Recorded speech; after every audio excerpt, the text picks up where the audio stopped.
మోరి తీయకపోయినా, నల్లా రాకపోయినా, ఊరు మోటార్ పొయ్యకపోయినా విలేజ్ వాళ్ళు కానీ ఏం చేస్తారు, సర్పంచ్‌కో, వార్డు మెంబర్‌కో ఎవరికో చెప్తారు. వాళ్ళు ఏం చేస్తారు, అయ్యో మమ్మల్ని గెలిపించిరని మేర్వానానికి జేబుల నుంచి పెట్టుకొని అయినా పనులు చేస్తారు. ఆ బిల్లులు వచ్చినప్పుడు లెక్క. ప్రభుత్వంలో చేసిన సర్పంచులకు ఇంకా నేటి వరకు కూడా బిల్లు రాలే. సరే ఏదో ఒకటి మేర్వానం ప్రజలు గెలిపించారని ఒక చేస్తారు. ఇప్పుడున్న కార్యదర్శులు ఏం చేస్తారు చెప్పండి? వాళ్ళకి వచ్చేదే జీతాలు, అడపదారు. వాళ్ళు అప్పు చేసి పెడతారా? పెట్టలేరు కదా. పోనీ పలకవర్గాలు ఉన్నాయి, నిధులు వస్తున్నాయి, ఏది లేదు.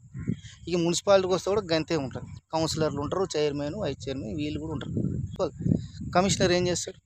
శాతం బీసీల రిజర్వేషన్ అని ముందుకు తీసుకొచ్చిన ప్రభుత్వం అట్లనే స్థానిక సంస్థల ఎన్నికల్లో కూడా పార్టీ తరపున 42% రిజర్వేషన్లు ప్రకటిస్తూ అవతల పార్టీలకు సవాలు విసురుతూ రంగంలోకి దిగానే ఏదో ఒకటి తేలుతుంది.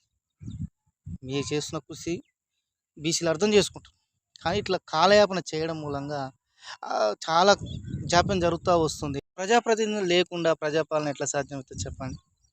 ఆలోచించండి. కాంగ్రెస్ పార్టీ అధిష్టానం ఏదో ఒకటి 42% బీసీ రిజర్వేషన్ అని ఒక మంచి కాన్సెప్ట్తోనైతే ముందుకు వచ్చారు. ఏం కాదు, ఆలోచన చేయకుండా స్థానిక సంస్థల ఎన్నికలు, పురపాలికలకు అన్నిటికీ ఎన్నికలు నిర్వహించండి. సహకార సంఘాలకు కూడా ఎన్నికలు లేవు.